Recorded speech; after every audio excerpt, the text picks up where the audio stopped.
What's up, everybody? Welcome to this episode of Hard Hat Highlights. This is our New Year's Eve episode number 23. This is where Jay and I talk about some of the things that happened to us during the work week. And then, of course, Jason has scoured the internet for the most trending and interesting headlines that we're going to unpack for you here today. And if you haven't already, please subscribe to our YouTube channel. This is where our Hard Hat Highlights episode is hosted. And please subscribe, comment, share, like. And, yeah. We got lots to talk about today. Oh? Including a video game that kills its user. The Walmart effect. Ooh. A controversial tool that the IRS is now using to audit you. And Oreo cookies. Ooh, Oreo cookies. But without further ado, Jason Ryback, how the hell are you? I am doing great. I'm feeling fat and jolly, actually, after this past month. Yeah? Why do we feel the need to eat so much around this time of year? I have no idea. Maybe it's something with the families or the laziness that you don't have to work. You have some like days off, so you feel like you could just gorge and eat picky foods. I find myself gaining a few extra pounds during this time of year almost all the time. Well, how was your Christmas? What'd you do? Typically, we celebrate Christmas the night before on Christmas Eve. My mother generally makes a big feast, and I don't care what restaurant, I will always take my mother's cooking over anything. But I'm not a big fan of when other people come over to the home with food. Meaning if I'm eating at my house and I'm cooking, or I'm eating at my mother's house and there's other guests coming, Yeah. I typically shy away from other people bringing food over. You just don't trust them? Or? No, it's not the trusting. I will get into that in a minute, but it's more of it comes in already looking like a leftover. I'm not sure what's in it. If it doesn't appeal to my eye, it's definitely not going to appeal to my stomach. I'm very, how shall we say, some people might call it fussy. I just know what I like. I will say this. If I was hosting and somebody brought something over that needed to be cooked still, that would piss me off. You're not helping me. You're making more work for me. Yes, and it's coming in. It's almost already in like Tupperware. It's got tinfoil over it. Shit's usually dripping out the side. It already looks disgusting before we've even unwrapped it. So I to can me, see that. I'm just not a big fan of that. Okay. Not a fan of that at all. So not a big fan of like the bake sales in school or anything like that either, huh? Okay, I'm glad that you brought that up. Brando, BB, Yeah. the original BB, brought this to my attention probably about 3 years ago, and I never thought about it like this. We were at a customer's house working on something together, and the customer had brought a bunch of baked cookies. Okay. And the initial thought was, well, I was starving and the cookies looked great, and the customer dropped the cookies off and went away, and I go, Brendan, are you going to try some of these cookies? He says, no way. And I says, well, why is that? And he goes, that's a single woman there. And he goes, the likelihood of her having 3 or 4 cats at her house are probably pretty good. And he goes, have you ever been in a house that has cats? First of all, they go in their litter box and they bury their shit and piss, and then they jump all over the counters and the couches and everywhere. And the kind of light bulb went off in my head. I was like, oh my God. So not unlike you on New Year's Eve. Yeah. Eating baked goods coming from somebody who might have cats at home was enough for me to be very skeptical when someone's bringing baked goods to me and I don't know anything about them. So now my default is, oh my God, is this somebody that probably has cats at home? And I don't want to say to them, oh, thanks for baking this for us. Do you have cats? Okay, I can see that. I will tell you this, though. The most expensive coffee in the world is made from cat shit. What movie was that in? It was the bucket list movie with Morgan Freeman and... but this is real. There really is a cat shit coffee. What's it called? I'd have to look it up. I don't know. The most expensive coffee in the world comes from cat shit. Yeah. You know what? We'll look it up and we'll bring it out on next week's episode. Might have to buy some and we can make it for... Not for me. Not for me. I don't drink coffee. That's unbelievable. Yeah. Well, I mean, I guess there's restaurants, but restaurants aren't always what they seem to be. I'm a very, very particular customer when it goes to eating out. I have maybe a small handful, maybe a half a dozen places that I'll go eat at because I'm very skeptical of what's going on behind the scenes.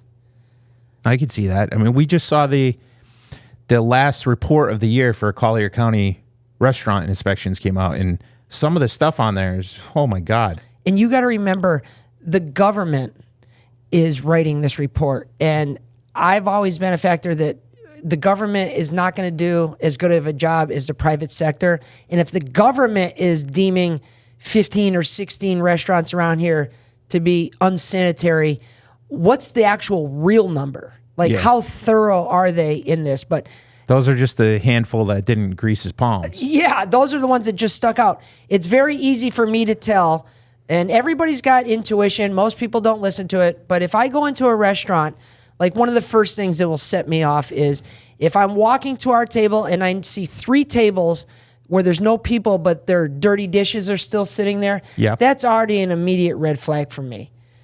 They don't care enough to get, because that experience in itself right there already makes me kind of start looking for problems, and it's already discounting the value that I'm going to give to that place. It's making me skeptical already out of the gate. I could understand that. I like to eat at restaurants that don't have a wall to the kitchen, like True Food or Clam Bake. A lot of these places where you can see where the food is being cooked, maybe a Fleming's or a Capital Grill, where you can, Seasons 52 is another good one. They're not hiding anything. Creates accountability. It creates accountability, and it's almost an innocuous accountability. They know that everybody's watching, so you better be doing your job. Because God forbid, especially with the cell phones nowadays, guy comes out of the bathroom and he's going straight into the kitchen, but you realize he didn't wash his hands, or he dropped something on the ground. Because there's no wall there, maybe they're less likely to say, 5-second rule, and throw it back on the pan. Dude, I know. It's scary to think you don't always know what you're eating. Like in some of these places, I've heard, if you order grouper, they're going to substitute it with tilapia, and they won't even tell you. It's funny you say that. Remember, and anybody that's watching this from Western Mass might have known this, there was a place called Marty's Garage. Oh, local gentleman's club. A local gentleman's club. Yeah. And I was told at one point that the amount of beer that they sold out of this place over the week was more than the Fleet Center in the same period of time. But that same person also told me that they were selling it under the monitor of, it was Bud Light, when it was actually Natty Light, because they were able to take the delta on the cost from Bud Light to Natty Light. So you didn't actually know what you were getting. They were scamming their customers, actually. They were also the biggest seller of roast beef in the area. Speaking of not knowing what you're eating, did you see this Oreo video? I did. It's all over my TikTok. Why don't you explain? It is It just everywhere. shows the Oreo, like, kind of trying to be lit on fire. So this guy took, I think, like 6 different Oreo cookies and stood them up on this little wood contraption. And he's got a butane blowtorch. And he starts off with like 0.25 seconds that he holds the flame on the cookie. Then he goes to the next one and he does a half a second. And he works his way up till the final one is 30 seconds. So he's holding this butane blowtorch on this Oreo cookie for 30 seconds. The wood behind it is catching on fire. The cookie looks like you never even touched it. What could possibly be in that's not allowing it to catch fire, or at least melt and disintegrate? That, whatever that is, it can't be good to be in your body. No. And by the way, up until this story, I had been a fan of Oreos.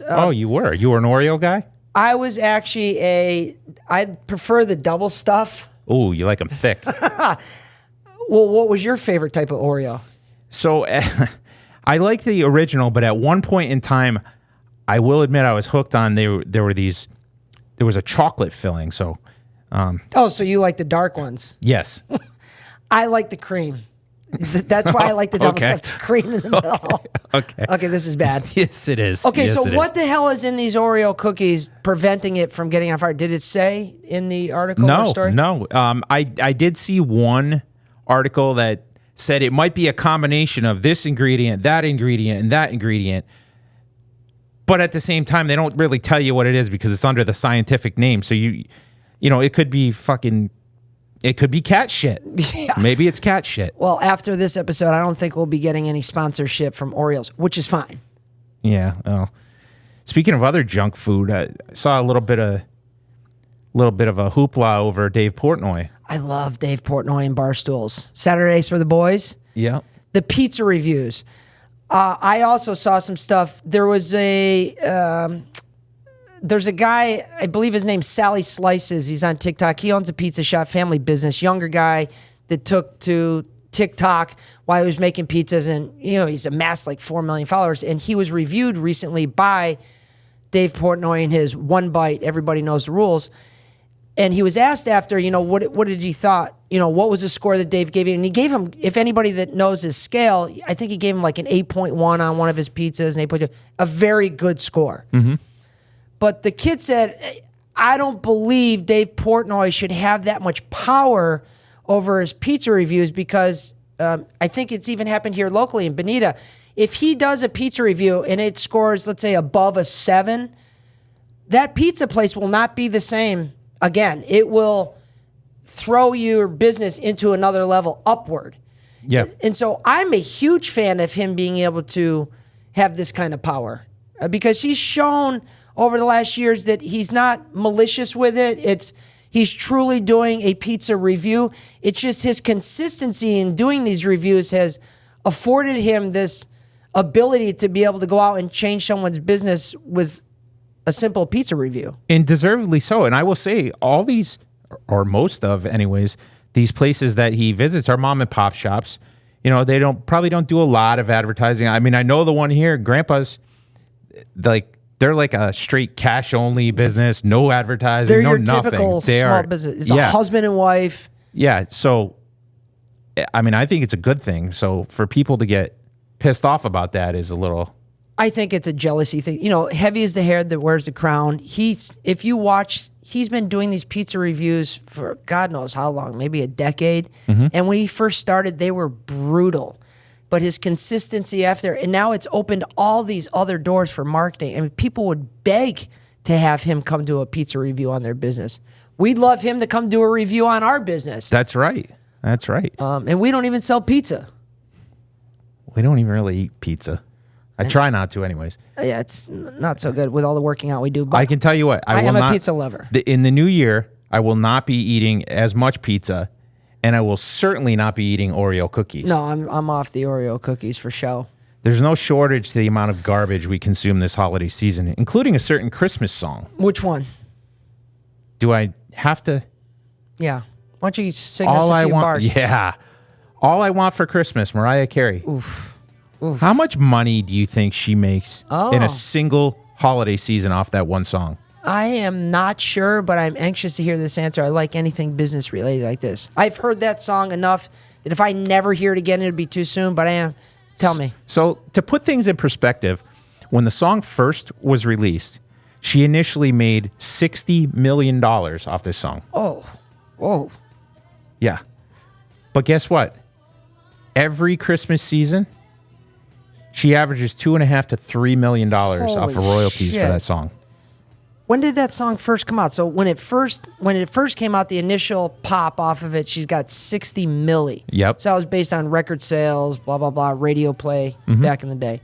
Now here we are. God knows how. I feel like that song's been out for 20 years. It's got to be at least 20 years. At a minimum. And then she's been taking 2.5 to 3 million in perpetuity since then. And that's because of streaming, radio spins. Yeah. Streaming, radio spins. Yeah, licensing to be in movies, TV shows, videos. Commercials. And you also got a lot of artists that have covered that song too. Oh, shit. Yeah. So over one song, I mean, not that...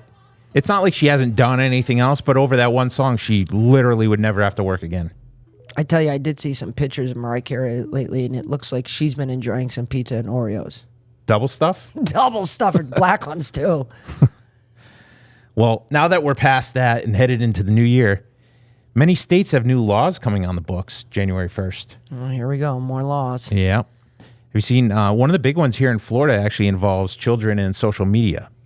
I did not see that. What is it? So as of January 1st, with that being actually tomorrow, children under 14 are going to be banned from social media.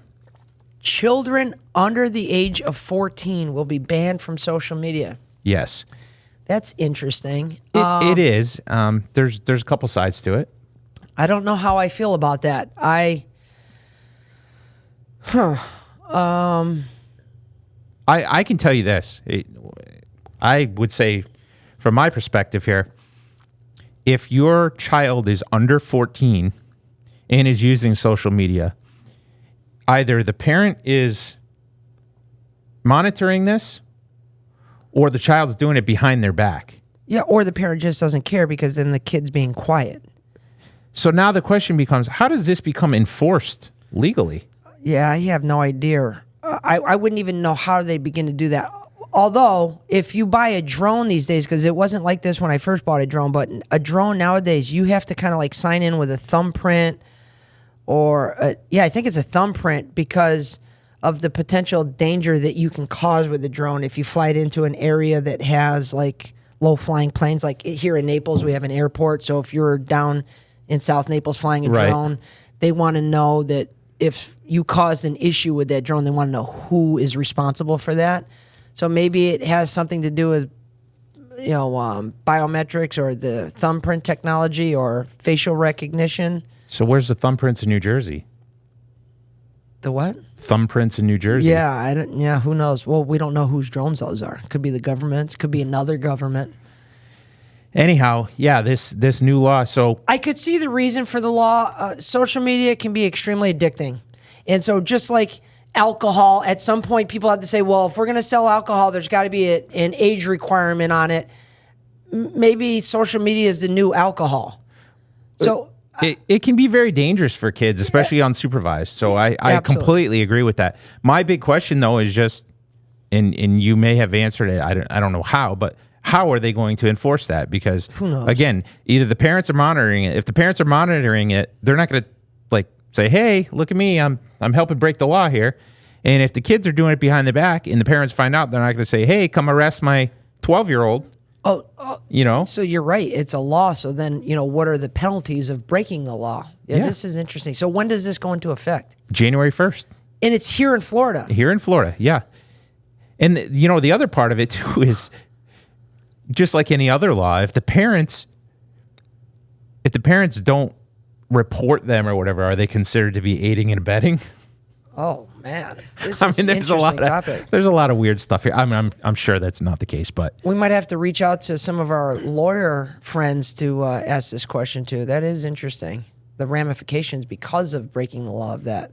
Something else I found interesting: California, a state that we don't normally think of as having sane laws, is actually putting a law.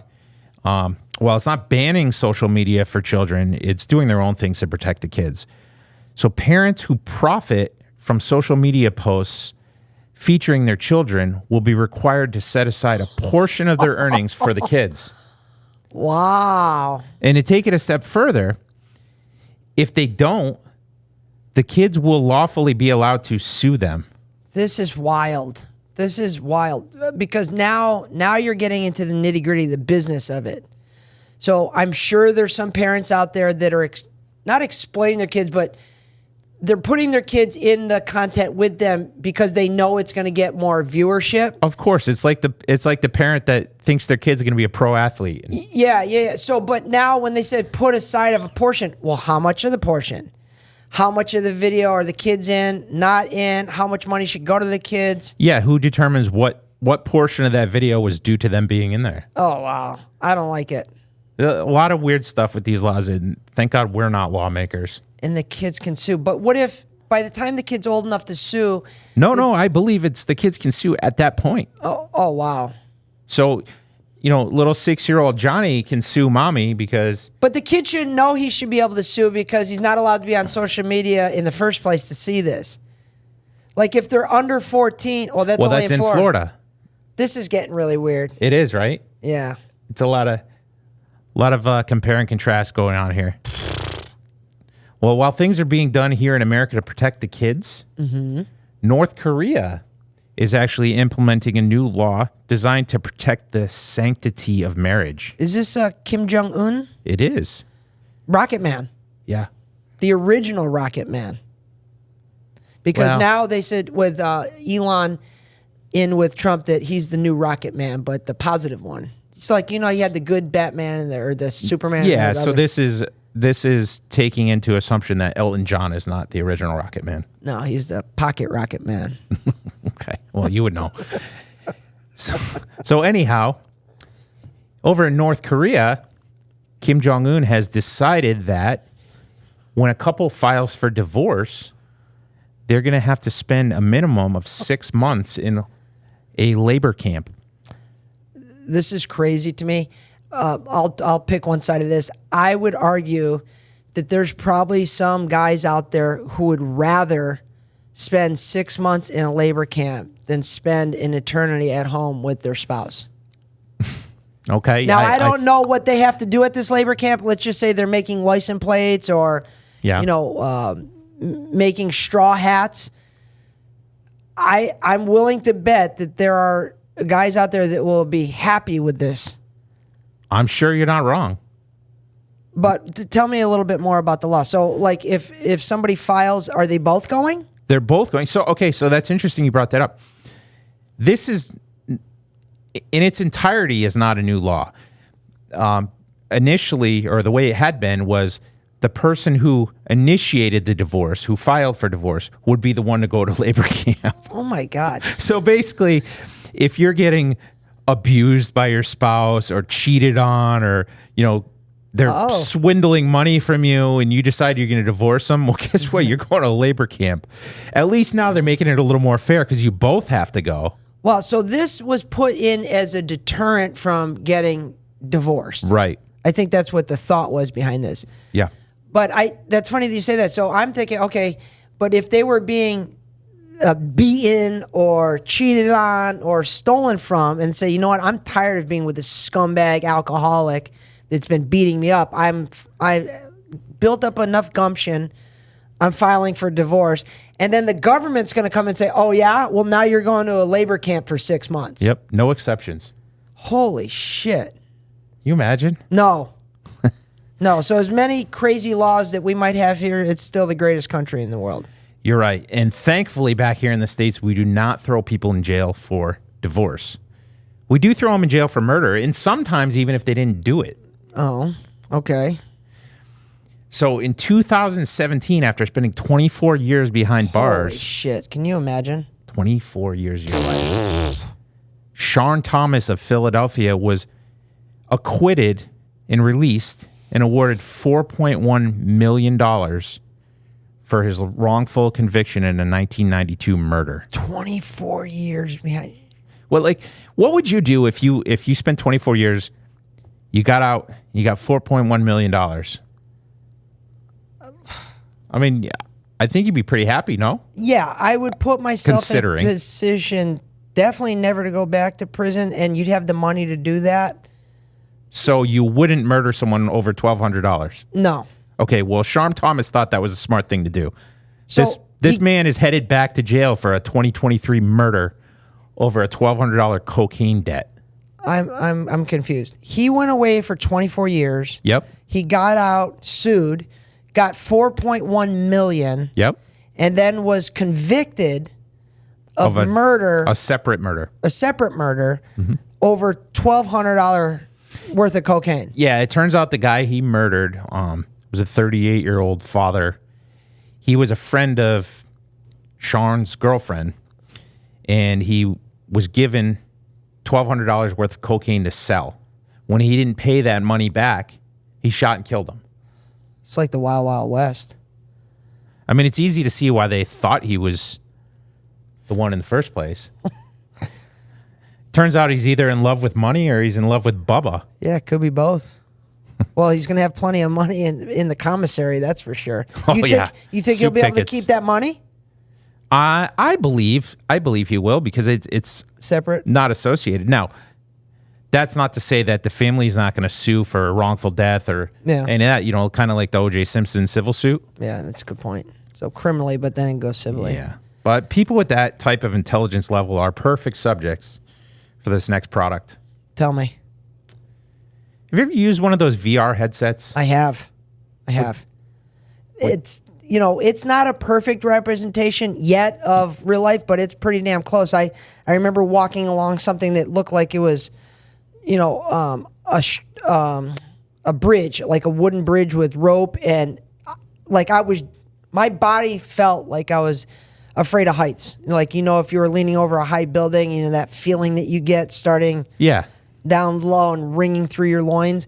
I had that feeling when wearing one of these VR sets. So it can trigger those same kind of reactions. Did you fall?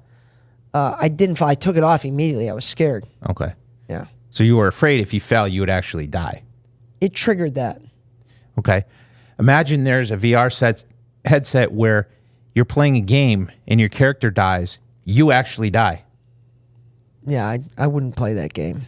That's a real thing? This is a real thing that was created by Palmer Luckey. He was the co-founder of Oculus. Okay. And he designed this headset so that if you died in the game, if your character died in the game you were playing, you actually die. This isn't for sale. No, I don't think it would ever be. But he produced one of these. He produced one of these. It's kind of a weird, like something like a serial killer would do, It reminds me of that movie Saw. Yeah. Like, yeah. You want to play a game? Yeah, this is going to be a real game. Do we have that sound? Yeah. This is good. Oh, you have it. This is gonna be a real fun game. That was pretty cool.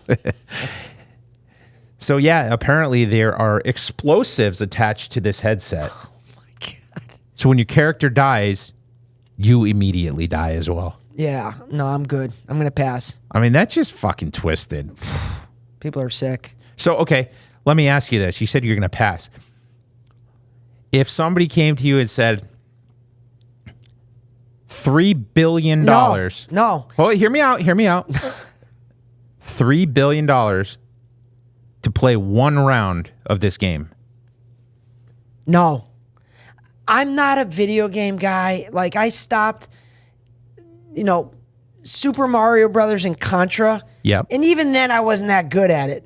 Tetris, maybe. Again, I liked it, but I wasn't really good at it. So I don't trust myself. And yeah, the money, no. Wait, are you doing it? Fuck no. Yeah. I don't care how much it is. It's our life is becoming too much like a sci-fi movie. Yeah. Speaking of that, did you see this thing about the godfather of AI?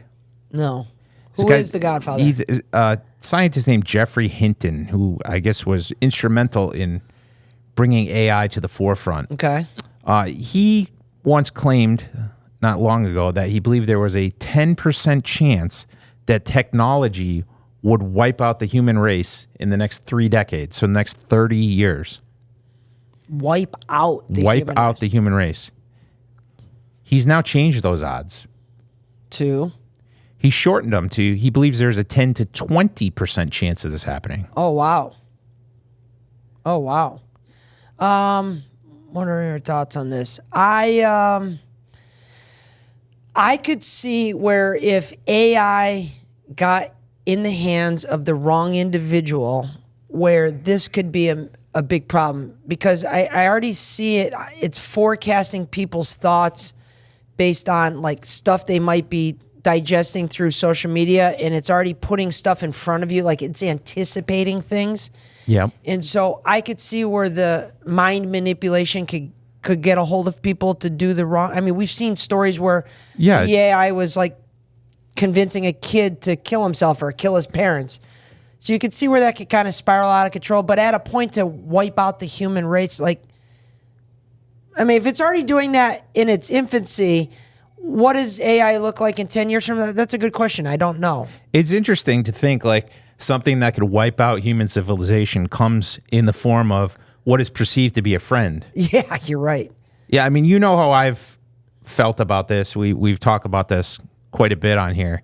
It just, I don't know. It's scary. But you remember how we talked about the United CEO and the AI? Yep. He had used an AI program to specifically deny claims, and then it turned out it had a 90% error rate. Can you imagine like if the IRS did this to like audit our taxes? I don't like the IRS to begin with. Are you telling me IRS is using AI? I'm telling you, you don't have to imagine. This is real. I don't like it. I don't like it. This is real. Using funds from the 2022 Inflation Reduction Act, the IRS is now using AI to aid in determining who should be audited and why. Fuck. I don't like it. I mean, I'm not worried about being audited. I know the ramifications of messing with the IRS. There's enough history and we've been around enough business owners now to know that that's just not one government branch that you fuck with. Right.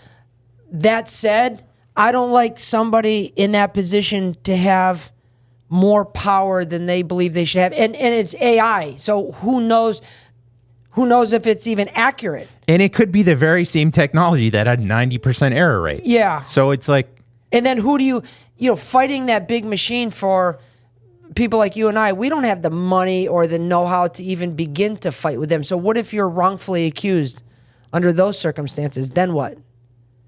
You could be crippled. Great question. I mean, it's a slippery slope with all this stuff. We'll have to keep an eye on that. The other part about it is like I mean, I know you we don't do our own taxes. We have someone prepare them for us. Now, our preparer is going to kind of change the way they advise you and maybe file things to avoid red flags.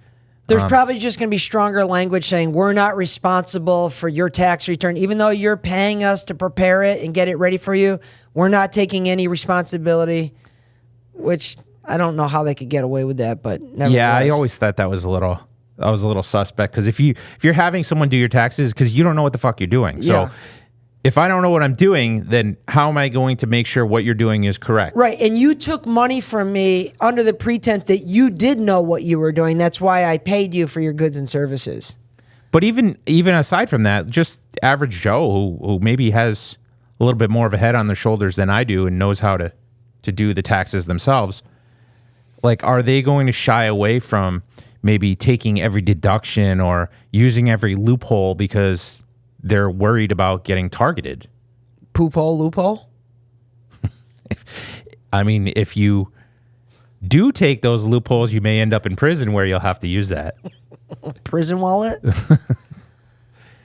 Well, as if that wasn't scary enough, in the most intimate invasion of privacy ever, companies like Meta and Microsoft are implementing AI to use it for marketing based on your intent.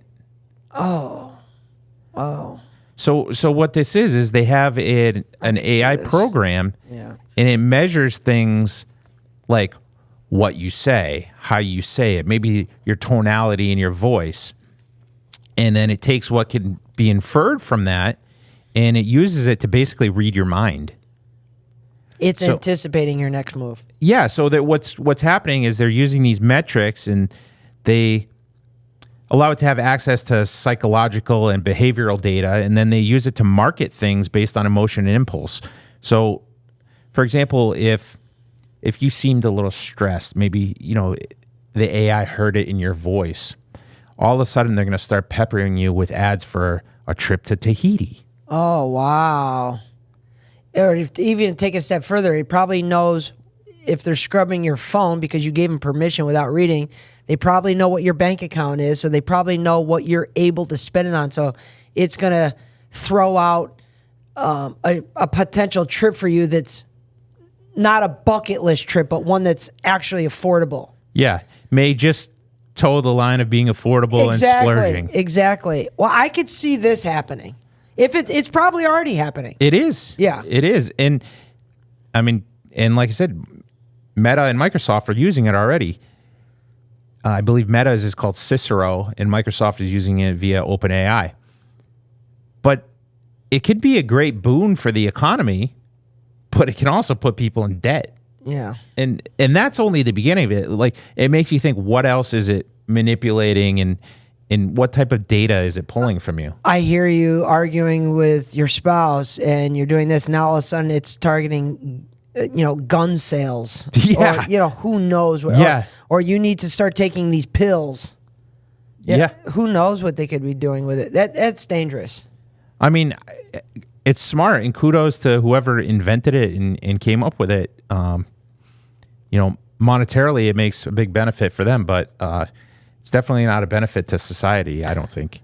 If anybody out there has access to be able to somehow quantify this information, we'd like to sell more glass railings and glass wine cellars. So if there's any way to use OpenAI to scrub people's accounts to put our offerings in front of them, we would love to use that.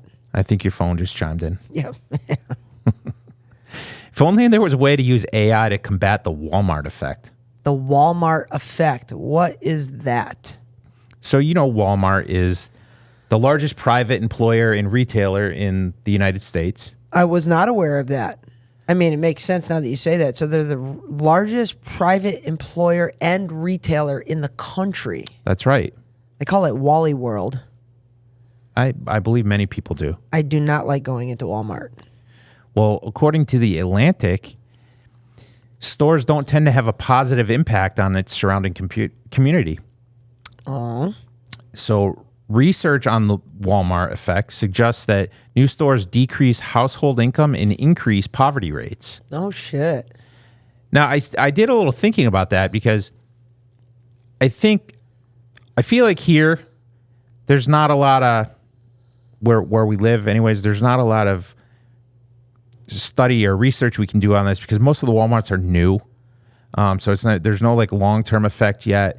But I don't really see anything that outlies where, okay, here's a Walmart, here's like a real low-income neighborhood or anything like that.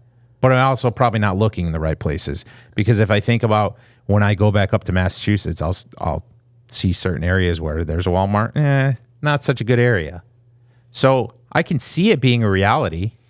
And let me ask you, in those areas, because I'm thinking as well, when there's a Walmart, do you see a ton of successful smaller businesses surrounding that area? Absolutely not. That's one of the arguments that they make, that the stores actually drain profits away from the local businesses, and they kind of squeeze out the middle class. I could see that.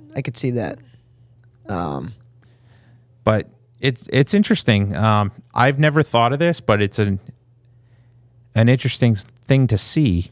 It's funny that you say that because I saw a TikTok recently from one of the guys I follow, and he's not afraid of kind of just doing all types of content. And he was dressed up as a construction worker, and he was out on this plot of land where there was construction happening, and he was posing as a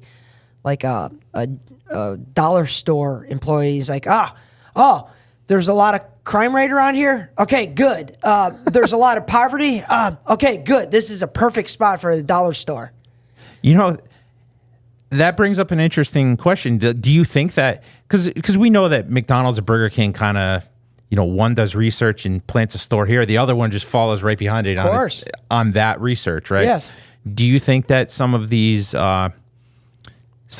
places that are geared towards a lower income community are using Walmart's research to set up shop where they build? I would say so. I mean, you don't see a Dollar General in Port Royal. Like, that's not their customer base. Yeah. So, yeah. I don't think that would be out of line to say that. I mean, there's probably more to it, but on the surface, it seems pretty logical. Oh, the execs at Dollar General and Church's Chicken are salivating over this. I don't know that we'll be getting any sponsorships from them either, but that's okay. Well, on that note, I'm going to get out of here. I need to pull my IRS records, plan a trip to Tahiti, and write my next Christmas one-hit wonder. Yeah, there you go. Say hi to Mariah Carey. Thank you for joining us on this episode of Hard Hat Highlights. Again, we hope you subscribe. We hope you enjoy our show, and stay tuned to many more episodes in 2025. But until then, see you then.